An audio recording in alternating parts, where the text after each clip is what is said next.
क्या आप जानते हैं कि कुछ रिपोर्ट्स के अनुसार तेलगी स्कैम का दाम 30,000 रुपए करोड़ तक बताया गया था। वहीं एक सीबीआई बुलेटिन में इस स्कैम की कुल राशि केवल 171 रुपए 33 पैसे करोड़ बताई गई।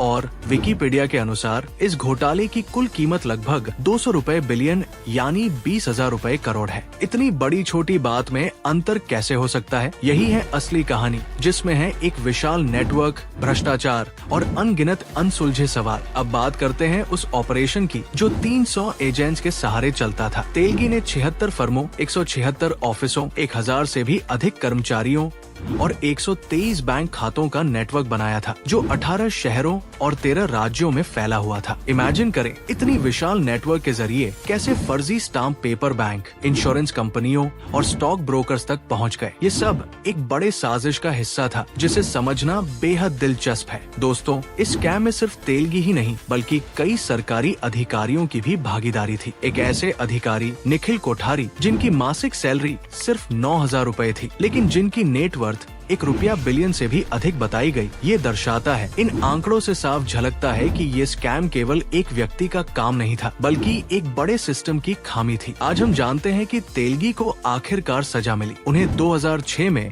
30 साल की कठोर कारावास की सजा सुनाई गई और एक अन्य मामले में 13 साल की सजा के साथ साथ भारी जुर्माना लगाया गया। ये कानूनी कार्रवाई उस समय की कड़वी सच्चाई को उजागर करती है कि जब भ्रष्टाचार की जड़ें इतनी गहरी हो तो न्याय पाने में कितना वक्त लगता है। अब हम बात करेंगे कि तेलगी के घोटाले ने किस तरह से भारतीय स्टाम्प पेपर सिस्टम को बुरी तरह झकझोर दिया। इस स्कैम ने दिखा दिया कि कैसे सिस्टम में मौजूद कमियां, जैसे कि फिजूल खर्ची, पारदर्शिता की कमी और अधिकारियों के बीच भ्रष्टाचार पूरे वित्तीय ढांचे को हिला सकते हैं। इसके बाद सरकार ने इलेक्ट्रॉनिक स्टाम्पिंग जैसे सुधार किए ताकि भविष्य में ऐसे स्कैम को रोका जा सके। दोस्तों, इस वीडियो में हम विस्तार से जानेंगे कि कैसे तेलगी ने अपनी बुद्धिमत्ता और चालाकी से एक विशाल फर्जी स्टाम्प पेपर साम्राज्य खड़ा किया। हम देखेंगे कि कैसे उन्होंने सरकारी सुरक्षा प्रिंटिंग प्रेस के चौराहे का फायदा उठाया और कैसे उनके साथ जुड़े अनगिनत लोग, जिनमें से कई सरकारी कर्मचारी भी शामिल थे, इस स्कैम में सहायक सिद्ध हुए। आज की इस कहानी में आपको सुनने को मिलेगा कि कैसे तेलगी ने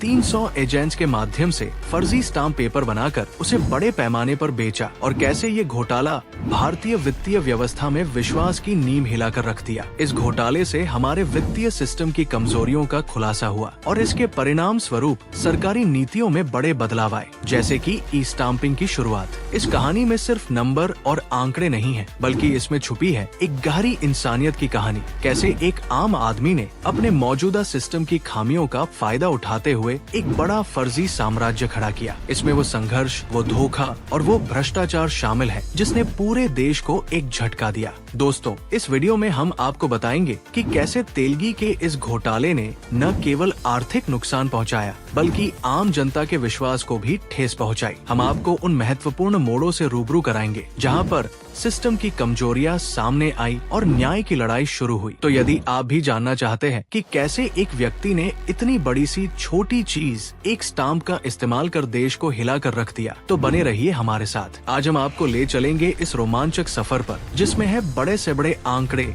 चौंकाने वाले तथ्य और एक ऐसी कहानी जो सुनने के बाद आपको सोचने पर मजबूर कर देगी। Fake stamps, real scandal, the untold story of Telgi. आइए इस दस्तावेजी वीडियो में हम विस्तार से समझें कि कैसे तेलगी का ये फर्जी साम्राज्य बना, कैसे उसने पूरे देश के वित्तीय तंत्र में दरारें डाल दी और आखिरकार इस घोटाले के पर्दे को कैसे उखाड़ दिया गया। वीडियो के आखिरी हिस्से में हम लीगल प्रोसीडिंग्स, सुधारों और उस समय के राजनीतिक माहौल पर भी चर्चा करेंगे, जिससे आपको इस घोटाले की संपूर्ण कहानी समझ में आ सके। तो दोस्तों, अगर आपको ये वीडियो पसंद आए तो लाइक, शेयर और सब्सक्राइब करना न भूलें और कमेंट करके बताएं कि आपको किस बात ने सबसे ज्यादा चौंका दिया।